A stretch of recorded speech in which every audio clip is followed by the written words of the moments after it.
এটা আমি কি বানাচ্ছি তোমরা যদি দেখতে চাও তাহলে অবশ্যই দেখতে থাকো পুরোটা ভিডিও দেখলে অবশ্যই জানতে পারবে এটা আমি কি বানাচ্ছি। তো হ্যালো বন্ধুগণ, তোমরা সবাই কেমন আছো? আশা করি ভালোই আছো, আমিও খুব ভালো আছি।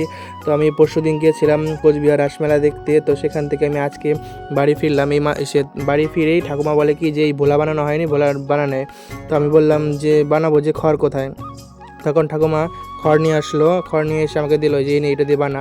তো সেটা নিয়ে আমি বসে গেলাম, স্নান করব কি তার আগে আমাকে বানাতে বসে গেলাম। তো বানাচ্ছি আমি এদিক দিয়ে খড় বেঁধে হাত পা সব বানিয়ে নিচ্ছি। এটাকে বলে ভোলা, আমরা বলি ভোলা, কী বলে জানি না। এটা আজকে কার্তিক সংক্রান্তি মানে কার্তিক পূজা যেদিন হয় সেদিনকে বানাতে হয়, বানিয়ে পড়তে হয়। এটা একটা কাহিনী আছে, সঠিক আমার জানা নেই কাহিনীটা, জেনেছি না অবশ্যই জানাবো।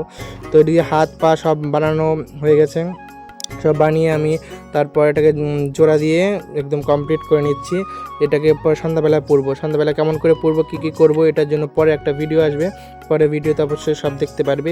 দেখার জন্য অবশ্যই তোমরা চোখ রাখবে আমার চ্যানেলে, অবশ্যই ফলো দিয়ে পাশে থাকবে এবং লাইক কমেন্ট করে পাশে থাকবে, এবং নতুন নতুন ভিডিও দেখার জন্য অবশ্যই চোখ রাখবে, এবং আরও অনেক অনেক ধরনের নতুন নতুন ভিডিও দেখতে পাবে আমার চ্যানেলে।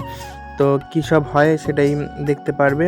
এবং কি আর বলবো, তো বলো এখন কেমন হয়েছে। তো এটা কেমন করে সন্ধ্যাবেলা আমরা পড়াবো সেটা নেক্সট ভিডিওতে দেখাবো। তো এবং এটা কেমন হচ্ছে সেটা আমাকে কমেন্টে জানাও।